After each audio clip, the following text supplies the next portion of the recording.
드립니다. 오늘 우리 교회가 읽고 있는 말씀 일기 본문은 역대하 25장을 만났습니다. 오늘 본문은 남유다 왕국의 9번째 왕이었던 아마샤라는 왕의 통치 행적을 기록해 주고 있습니다. 여러 가지 평가를 내릴 수 있겠지만 성경의 평가는 2절을 보시면 이렇게 아마샤를 평가하고 있습니다. 2절입니다. 한번 같이 다시 읽겠습니다. 아마샤가 여호와께서 보시기에 정직하게 행하기는 하였으나 온전한 마음으로 행하지 아니하였더라. 자, 읽으셨는데 좋은 평가 같습니까? 아니면 안 좋은 평가 같습니까? 그래요?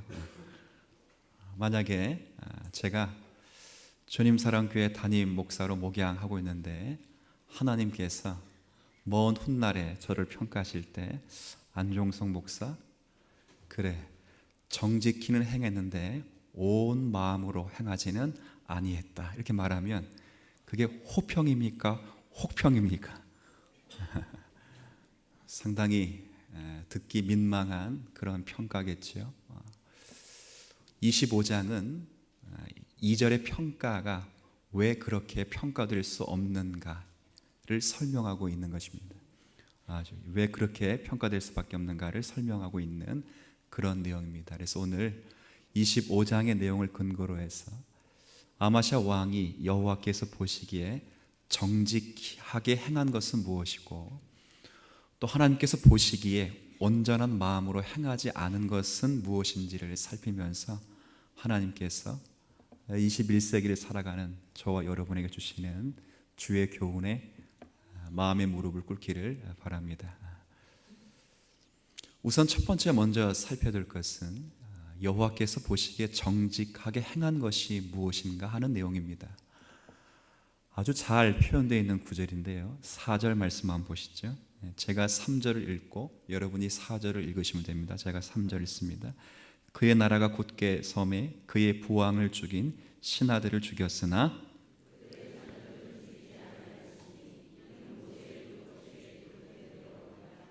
곧 여호와께서 명령하여 이르시기를 자녀로 말미암아 아버지를 죽이지 말 것이요 아버지로 말미암아 자녀를 죽이지 말 것이라.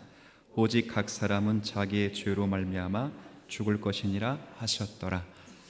아멘. 이 일 때문에 잘했다고 말하는 것입니다. 정직히 행했다고 말하는 것입니다. 이게 무슨 일이냐면 우리 어제 살펴보았던 24장을 확인해 볼 필요성이 있습니다. 구두로 설명을 드릴게요. 지금은 아마샤가 왕으로 있는데 그 선대 왕은 아버지였던 요아스라는 왕입니다. 우리가 잘 알고 있는 요시야 왕과는 다른 사람입니다. 요아스라는 왕이 있는데 이 요아스라는 왕은 자기 할머니가 자기 손주들을 다 죽일 때 할머니가 왕이 되고 싶어서 손주들을 다 죽인 것입니다. 그럴 때 하나님의 기적같이 고모의 손에 이렇게 이끌려 구사일생하여 성전에 6년 동안 이렇게 살아남은 어린 왕자였습니다.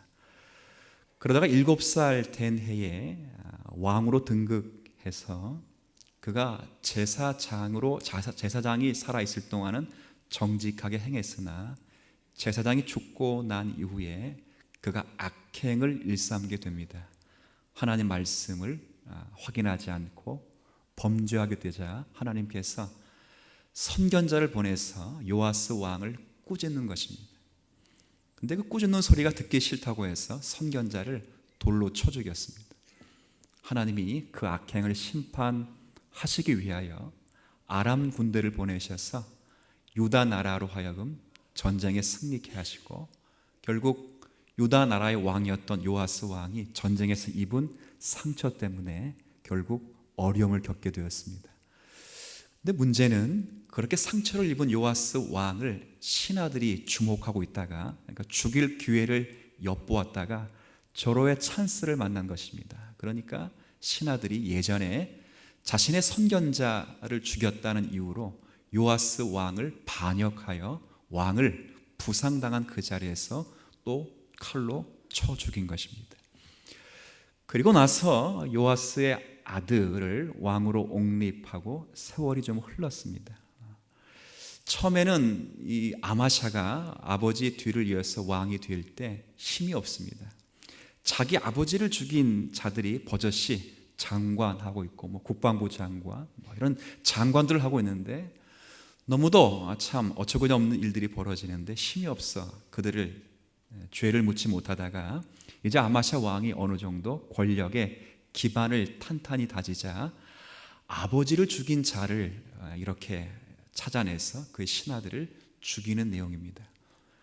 우리가 볼 때는 이거 그럴 수 있을까 이렇게 내용을 묻지만 그러나 그건 하나님의 심판의 한 차원이기 때문에 잘한 일입니다. 왜냐하면 왜 왕을 죽인 것이 안 됐냐면 여러분 여호와께서 기름 부어 세운 왕은 결코 인간이 죽일 수 있어요 없어요? 없습니다. 다윗이 훌륭한 점은 다윗이 사울 왕에게 쫓겨 다닐 때 2번씩이나 천재일우 하늘이 내려준 기회 속에서 사울 왕을 죽일 수 있는 2번의 기회가 있었습니다. 측근들이 다 강변했습니다. 저 왕을 죽이는 것이 하나님의 뜻이고 이 찬스를 만난 거 보니 하나님께서 허락하신 것입니다.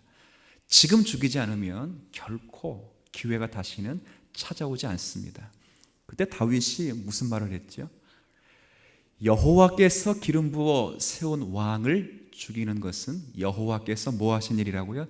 금하신 일이기 때문에 죽이지 않았습니다. 근데 이 신하들은 병들어 있는 아마샤 왕의 아버지 요아스를 자신들이 심판한 것입니다. 하나님 앞에 심판을 내어놓지 않고 마치 자기들이 정의를 실행하는 듯 심판해서 요아스 왕을 처단했습니다. 아마샤가 왕이 되어서 기반이 세워질 때 이제 자기 아버지 요아스를 죽인 그 신하들을 처단하게 됐습니다. 근데 성경은 이걸 잘했다고 말하는 것이 아니라 처단할 때 뭘 잘했냐면 그 아버지들의 죄를 빌미로 삼아 자녀 손들을 치지 않고 누구만 처단했냐면 아버지만 처단했다는 것입니다. 이게 성경이 참 잘했다고 이야기하는 것입니다. 근데 그 기준은 무엇을 기준으로 그렇게 했다고 말하고 있죠? 모세의 율법이요 여호와께서 명령하신 것을 근거로 했다고 이렇게 말합니다. 지금 같은 시대에서 21세기를 살아가는 현재의 성도들은 그거 당연한 것 아닐까 이렇게 생각할 수 있습니다. 왜냐하면 국가가 개인의 양심까지라도 법으로 제정한 시대를 살기 때문에 어쩌면 아마샤 왕 한 게 그게 뭐 잘한 거예요. 당연한 것이지 이렇게 생각할 수 있죠. 그러나 그 당시는 그런 상황이 아니었습니다. 여러분 10가지 계명, 10계명 가운데 2번째 계명을 잘 기억하실 것입니다. 2번째 계명이 뭐냐면 우상을 만들거나 뭐하지 말라고 되어 있어요? 섬기지 말라고 되어 있습니다. 근데 10계명 가운데 2번째 계명에 참 조건절이 길습니다. 왜 우상을 만들거나 섬기지 말아야 되는 이유에 대해 설명할 때 하나님이 조건절을 이렇게 붙였습니다. 나 여호와는 뭐하는 하나님이시라고요? 그렇죠, 잘 아시네요. 질투하는 하나님이시라고. 하나님 삐진 거 봤습니까? 하나님 삐지지 않는데 삐지신다고 말씀하십니다. 나는 시기가 많다 말씀하십니다. 그래서 뭐라 말씀하시냐면 나를 미워하는 자의 죄를 갚되 몇 대까지 갚는다고요? 3, 4대까지 갚으려니와 나를 사랑하고 나의 계명을 지키는 자는 몇 대까지 은혜를 베푼다고요? 이 말씀은 물론 하나님의 진노보다 사랑이 훨씬 풍성하고 많다는 것을 증거하는 것입니다. 그러나 동시에 이 말은 어떤 말이냐면 1000대까지 은혜를 베푸시는 것은 누구의 몫이라고요? 하나님의 몫. 그와 같이 3, 4대까지 저주하는 것도 누구의 몫이? 하나님의 몫이라는 겁니다. 너가 아무리 잘났다고 해서 3, 4대까지 너의 하나님의 어떤 정의감을 가지고 복수심에 불찬 그런 진노를 퍼붓지 말라는 것입니다. 그 당시는 힘 있는 사람이 신이 되는 시대고 그 당시는 힘이 있으면 권력이 있으면 초법적인 사람이 됩니다. 그래서 아마샤가 왕이 되어서 그 신하들뿐만 아니라 신하들의 자녀, 그 자녀의 자녀, 손자, 손녀까지 죽이는데 그건 아무 문제가 되지 않습니다. 오히려 그렇게 죽여야 화근을 없앱니다. 복수가 복수를 낳지 않고 원한이 원한을 낳지 않으려면 그렇게 죽였어야 됩니다. 그러나 충분히 그럴 수 있는데도 불구하고 그렇게 하지 않는 이유는 보다 분명한 하나님의 말씀에 근거해서 아마샤 왕이 그런 결정을 내렸다고 하는 것입니다. 우리가 그냥 읽기 때문에 뭐 누가 못하는가 그렇게 생각하지만 어렵습니다. 한번 보세요. 제가 왕자라고 생각해요. 왕자. 근데 저희 아버지가 왕이었습니다. 근데 제 아버지 왕이 꼴보기 싫다고 신하들이 다 죽였어요. 우리 아버지를 칼로 죽였어요. 근데 그 신하들이 장관들을 지금 해먹고 있습니다. 신하들만 장관 해먹는 게 아니라 호의호식하면서 자녀, 손들이 다 중요한 국가 요직에 앉아 있습니다. 제 눈이 뒤집혀지겠어요? 뒤집혀지지 않겠어요? 제 마음이 그래도 괜찮은 사람이지만 마음이 아주 썩을 대로 썩겠죠. 지금은 내가 힘이 없기 때문에 그냥 두지만 저것들 내가 분명히 손에 힘만 주어지면 단칼에 다 제거하겠다, 그런 생각을 했을 것입니다. 그리고 제게 힘이 주어지면 그렇게 다 보직에서 다 물러가게 하고 척결하고 청산한 다음에 뭐라 말하겠어요? 하나님, 제가 여호와께서 선택하시고 기름 부어 세운 왕을 죽인 악한 무리를 처단했습니다. 이렇게 하고 자기를 합당하게 자기를 변호했을 것입니다. 그러나 아마샤 왕은 그렇게 하지 않았다는 것입니다. 분명히 복수할 수 있는 기회가 있고 화근을 남겨두지 말아야 될 명분이 분명히 있습니다. 왜? 그 나라의 안녕과 번영을 위해서 그랬어야 됩니다. 그러나 아마샤 왕은 철저하게 하나님의 말씀에 의지하게 된 것입니다. 이게 왜 우리 가운데 21세기에 중요하게 생각해야 되냐라고 제가 서두에 말씀을 드렸냐면 이건 이렇기 때문에 그렇습니다. 신앙생활 가운데 가장 어려운 게 뭐냐면 말씀을 지킨다는 그 명분 아래 여러분의 사적인 원수심과 사적인 복수심, 원한 관계를 말씀을 지킨다는 것으로 그렇게 끌어가는 시대의 성도들이 너무 많습니다. 제가 지금 어려운 이야기를 조심스럽게 합니다. 주님 사랑교회 그렇다는 게 아니라 이 한국교회뿐만 아니라 모든 성도들이 그런 면이 다분합니다. 그래서 자신은 하나님 말씀을 지키고 있습니다. 하나님께 선택하시고 기름 부어 세운 왕을 처단하는 일은 하나님의 기쁘신 뜻입니다. 근데 거기에 뭐가 들어가 있냐면 자기 사적인 복수심과 원한 관계와 그리고 자신의 개인적인 감정이 이입돼서 명분상은 뭘 지키고 있어요? 말씀을 지키고 있지만 그러나 그 심중에는 저 사람을 처단하고 척결하고자 하는 자기의 사욕이 가득하다는 거죠. 그래서 말씀과 명분 때문에 제가 꼼짝 달싹할 수 없이 그 명분에 순응을 하지만 그 말씀을 가지고 저를 찾아와 저를 설득하는, 지금 제가 그렇다는 게 아니라 그러는 자의 그 마음 중심에는 어쩌면 저 사람을 제거하고 싶은 마음이 가득 찼다는 것이죠. 이게 신앙인들이 항상 염두하고 생각해야 될 말입니다. 근데 아마샤는 그렇게 하지 않았습니다. 분명한 하나님 말씀 앞에 자신의 욕심과 원한과 복수심까지라도 굴복시켜 하나님 말씀에 순종하기를 기뻐했습니다. 여러분, 한국 초기 역사 가운데 참 훌륭한 모범된 사례가 하나 있습니다. 개화기 시대를 지내서 한국이라는 역사가 신분제도가 폐지가 됐음에도 불구하고 수십 년 동안은 그 신분제도가 그냥 무의식적으로 사람들의 습관적이고 잠정적으로 항상 의식 속에 있어 왔습니다. 그래서 어떤 집은 신분제도가 폐지됐음에도 불구하고 잘 사는 집에는 주인과 종이 항상 함께 살았습니다. 근데 한국 초기 역사 가운데 주인과 종이 함께 복음을 믿고 교회를, 선교사님이 세운 교회를 출석하게 됩니다. 그러니까 웃긴 거지요. 주인과 종이 함께를 교회 다닌다는 게 지금은 웃기게 이게 이상하지 않지만 그 당시에는 참 분위기가 어색한 것입니다. 왜요? 종이 주인과 함께 자리에 앉아 있어요. 더 재밌는 것은 수년이 지난 다음에 장로 피택을 한 것입니다. 근데 그 피택 하는데 공교롭게도 후보가 누가 올라왔냐면 둘이 올라왔어요. 누가 올라왔겠어요? 주인과 종이 후보로 올라왔습니다. 이게 한국 당회록에 남아있는 기록입니다. 제가 거짓말하는 게 아니라 당회록에 남아있는 그 기록에 보면 둘 다 올라왔어요. 둘 다. 한 사람을 뽑아야 되는데 누가 떨어지고 누가 붙어야 되겠어요? 우리 입장에선 그렇죠. 그런데 피택을 했는데 누가 붙고 누가 떨어졌을까요? 종이 붙고 주인이 떨어졌습니다. 집안에 난리가 났습니다. 누가 가장 먼저 난리 났을까요? 그렇죠. 어떻게 잘하셔요 이렇게?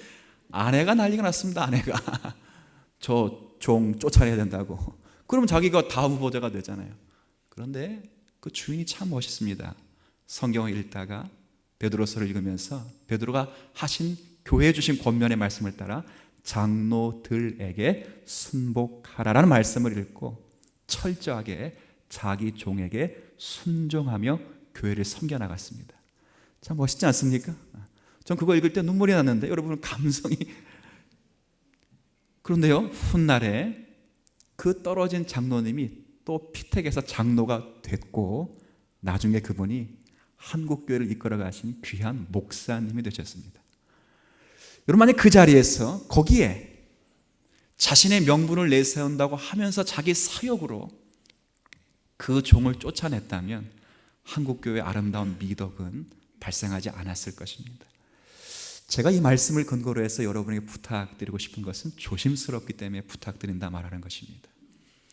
어디까지가 하나님 말씀이며 어디서부터 우리의 욕심이며 우리의 정욕인가를 확인해서 하나님 말씀 앞에 여러분의 삶을 철저하게 복종시키는 은혜가 있게 되길 바랍니다.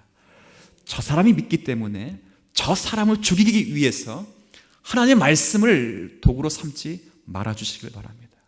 한국교회는 너무 거기에 재빠르게 꾀가 나 있습니다. 제가 이런 예를 종종 들지요.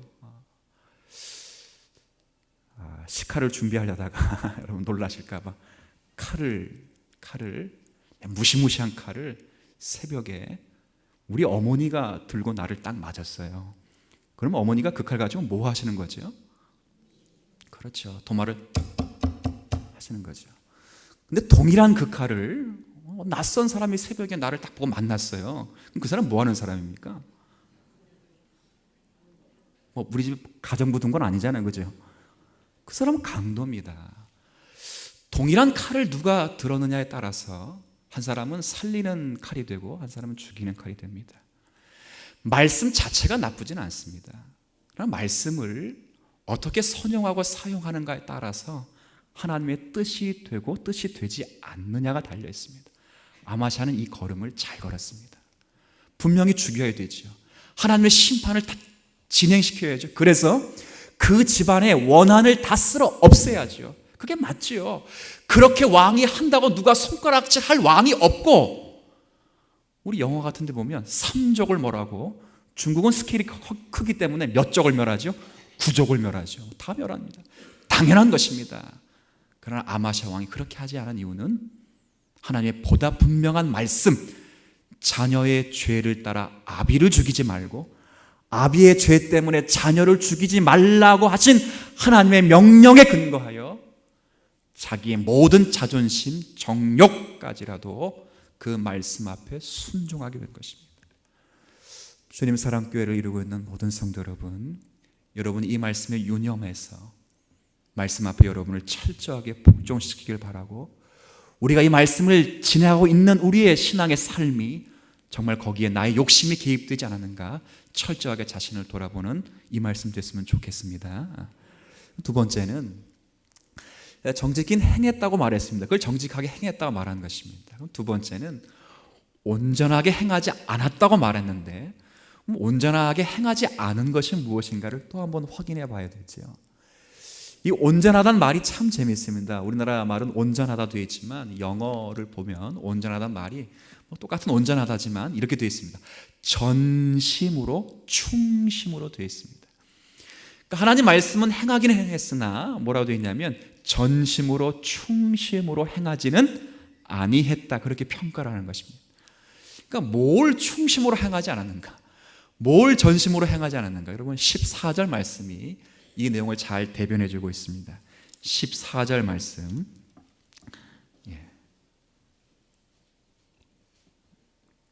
14절 말씀 함께 읽습니다. 에돔 사람들을 죽이고 돌아올 때에 세일 자손의 신들을 가져와서 자기의 신으로 세우고 그것들 앞에 경배하며 분향한지라. 참 재밌죠? 아까는 그렇게 멋있는 아마샤 왕이 참 뭐가 바뀌었는지 처음과 끝이 다릅니다. 항상 그래. 사람은 누구나 이렇습니다. 처음과 끝이 다른데 참 달라도 너무 다릅니다. 그렇죠? 이게 무슨 일이냐면, 이건 앞뒤 내용을 문맥을 살피면 이렇습니다. 제가 구두로 설명을 좀 드릴게요. 이 아마샤 왕이 이제 자기 아버지를 죽인 신하들을 척결하고 기반을 다지고 보니까 이제 나라가 강성한 거예요. 그래서 평상시에 괘씸하게 여겼던 에돔, 그리고 자기 나라의 원수였던 에돔을 치기 위해서 병사를 소집하는데, 이 남유다 왕국은 유다와 베냐민 지파로 구성되어 있잖아요. 그러니까 병사를 소집하는데 30만 명이 모였습니다. 우리는 30만 명 그럼 많다 그러는데, 그 당시는 그 선조 때 올라가면 100만이 넘는 군대를 모은 적도 있고 60만 대군을 모은 적도 있어요. 그러니까 30만을 모았으니까 좀 작다고 생각을 한 것 같아요. 그래서 이 아마샤 왕이 어떤 꾀를 내냐면, 꾀가 아니라 그 당시는 당연한 전략이겠죠. 어떤 전략을 냈냐면 용병들을 돈 주고 사오는 것입니다.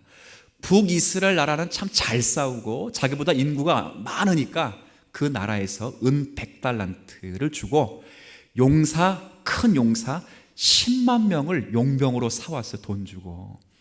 그러니까 이럴 수 있죠. 근데 이제 하나님께서 그걸 책망한 것입니다. 선지자를 보내서 하나님이 아마시아 왕을 뭐라고 책망하냐면 참 재밌습니다.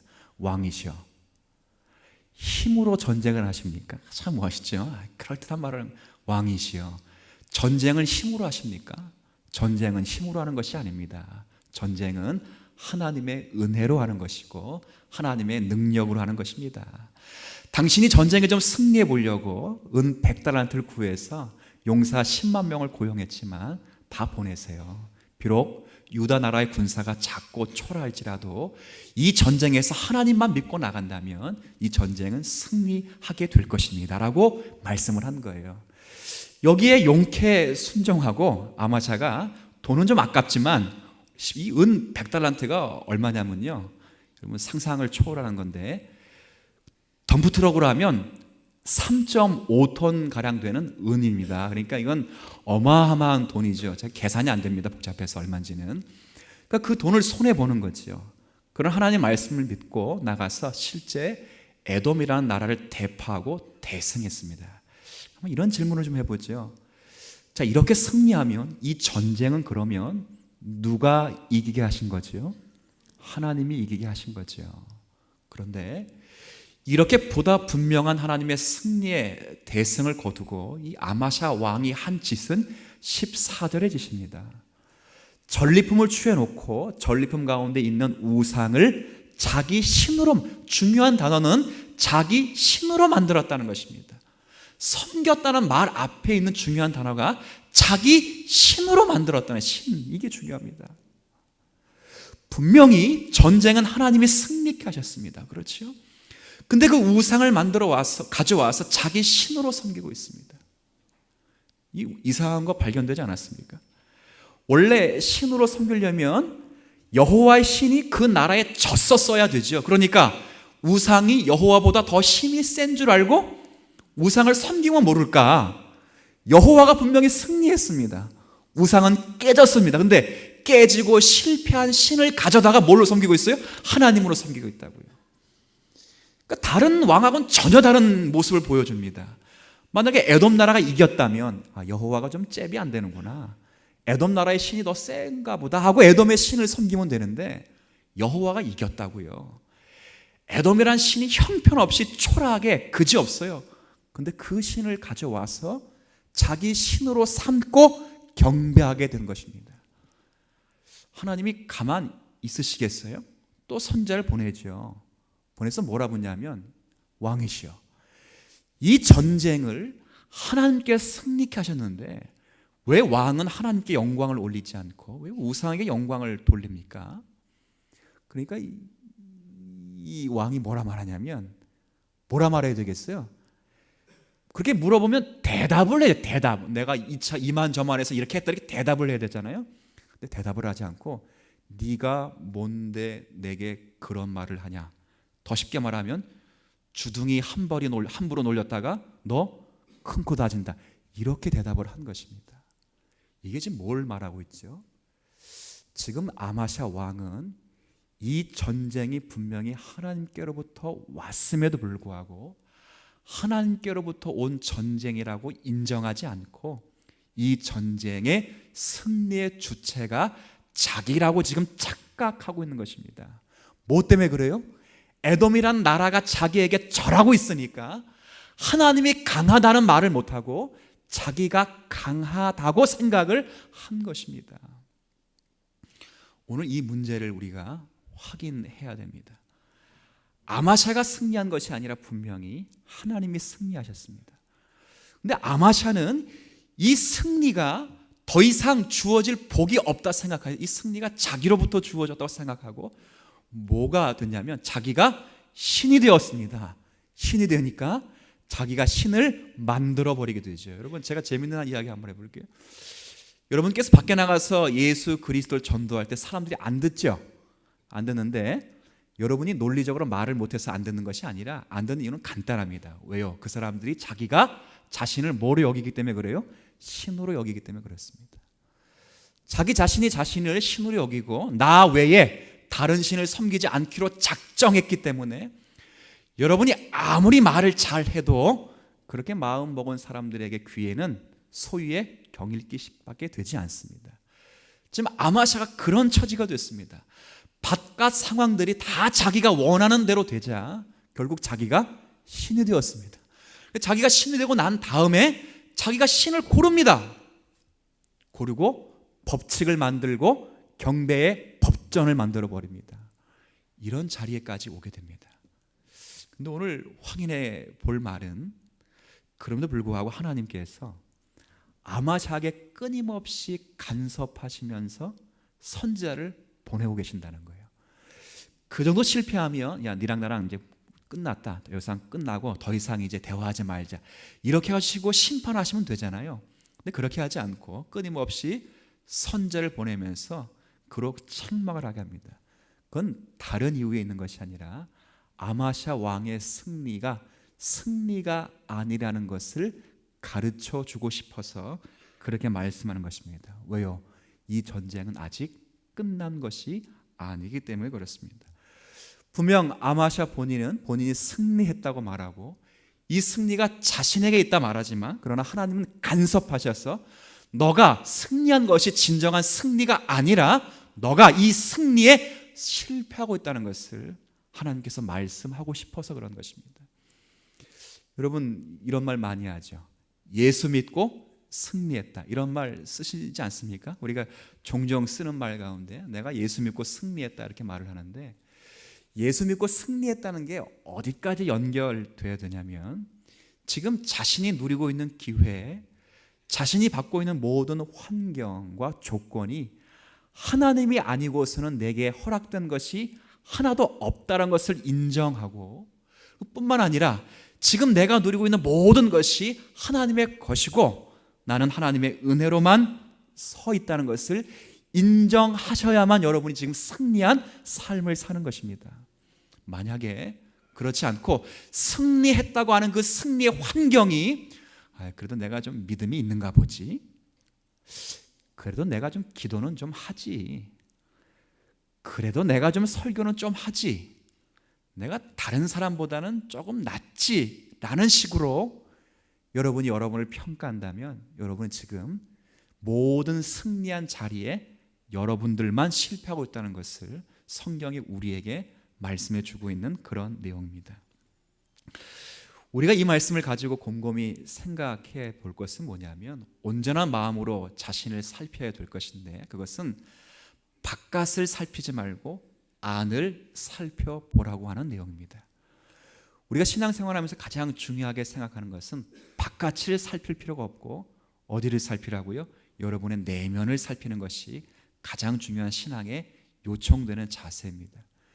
우리가 살아가면서 어떤 이야기를, 어떤 생각을 잘하냐면 하나님이 내 편이라는 것을 가늠할 때, 하나님이 내 편이다 아니다를 가늠할 때 무엇을 근거로 해서 하나님이 내 편이다 아니다를 가늠하냐면 그건 다른 것이 아닙니다.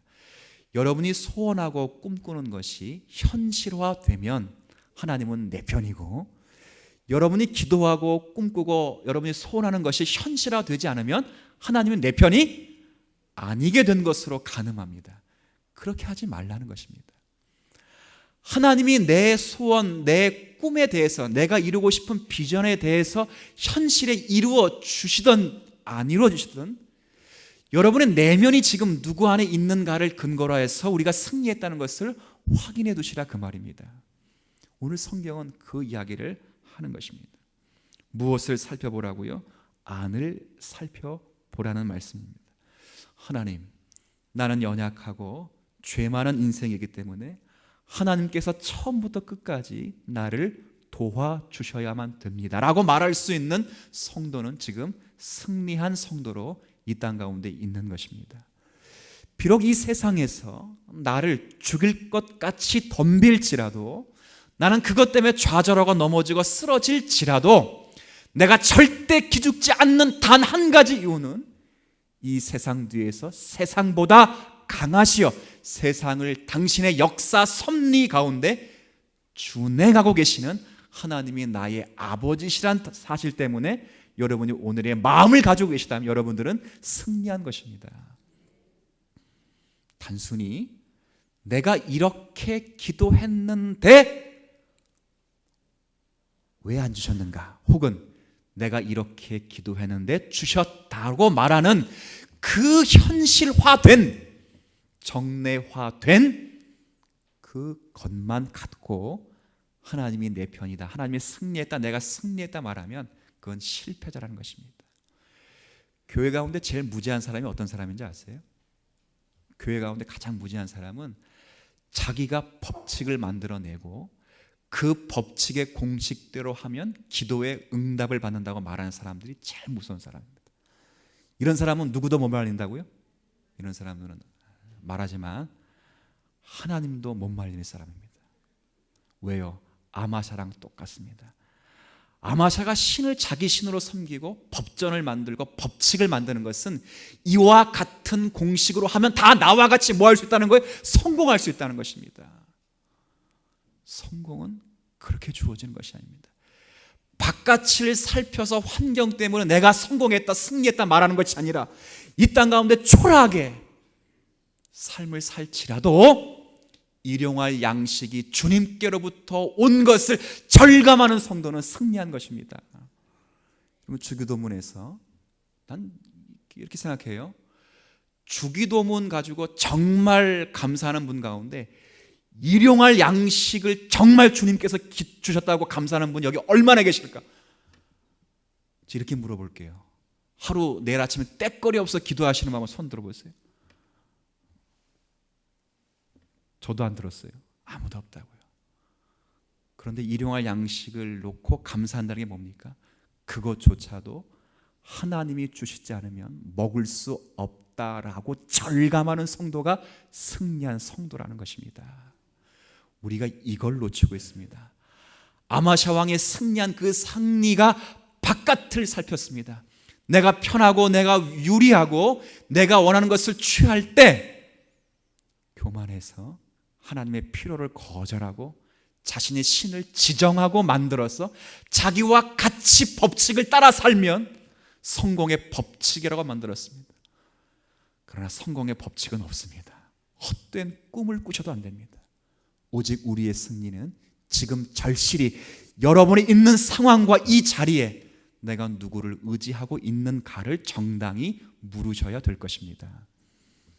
교만은 다른 것이 아닙니다. 한번 좀 따라해 보실게요. 교만은 하나님의 필요를 거절하는 것이다.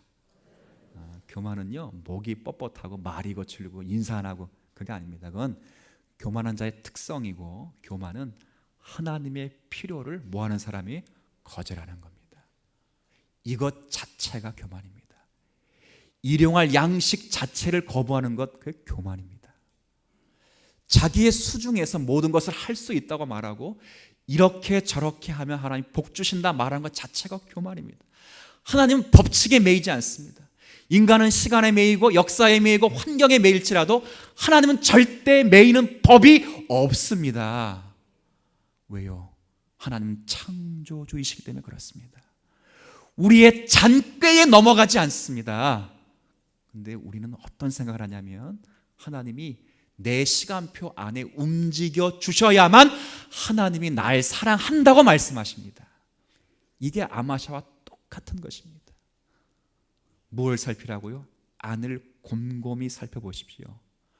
저와 여러분이 지금 서 있는 우리의 자리에 하나님 말을 전적으로 의지하시며 공감하시면서 절감하고 계시는지를 정직하게 물으셔야 됩니다. 습관적이고 타성적이고 등 떠밀어 아니면 여러분이 만든 법칙 아래 놓여 있지 않게 되기를 축복합니다. 온전한 마음 전심으로 충심으로 아버지의 아버지 됨을 여러분이 가슴에 담아 남은 여생을 살아가야 될 것입니다. 사랑하는 성도 여러분, 아마샤 왕이 정직히 행한 이 여호와의 말씀을 지키는 것 잘 생각하셔서 어디까지가 하나님의 말씀이고 어디까지가 저와 여러분의 욕심이며 사심이며 정욕인가를 말씀을 근거해 잘 분별하게 되길 바라고, 온전히 행하지 못한 이 사실을 근거로 해서 바깥을 살피지 마시고 여러분의 내면 세계를 깊숙이 살펴서 정말 오늘도 내가 살아가는 모든 삶의 공간이 하나님의 은혜라고 정직히 말할 수 있는 저와 여러분 되시기를 주님의 이름으로 축복합니다. 하나님 아버지, 기준은 하나님의 말씀이 되어야 합니다. 그 말씀을 지키는 자의 욕심이 그 가운데 배제되어야 될 것입니다. 그리고 온전한 마음으로 하나님을 믿으며 섬겨야 될 것입니다. 바깥 것을 근거로 해서 하나님이 내 편이라 라고 말하지 않게 하시고, 지금도 내 마음에 하나님밖에 없다라는 것을 인정할 때 하나님이 편들어 우리로 하여금 승리케 하신다는 사실을 절감하며 살게 하여 주옵시고, 우리에게 주어진 의와 진리와 거룩과 생명, 그리고 코로 호흡하며 이 땅에 먹고 마시는 모든 것조차라도 거룩하신 하나님의 은혜 아니면 주어지지 않는다는 것을 절감하며 겸손히 주님만을 의지하며 하나님의 필요로 채움받기를 기대하는 성도의 삶이 되게 하여 주옵소서. 어린아이와 같은 자가 되기를 원합니다. 부모의 손에 이끌려 사는 자들이 되길 원합니다.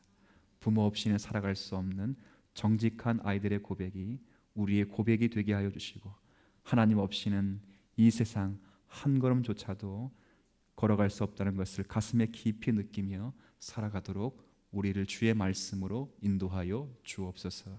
예수님의 이름으로 기도 올리옵나이다.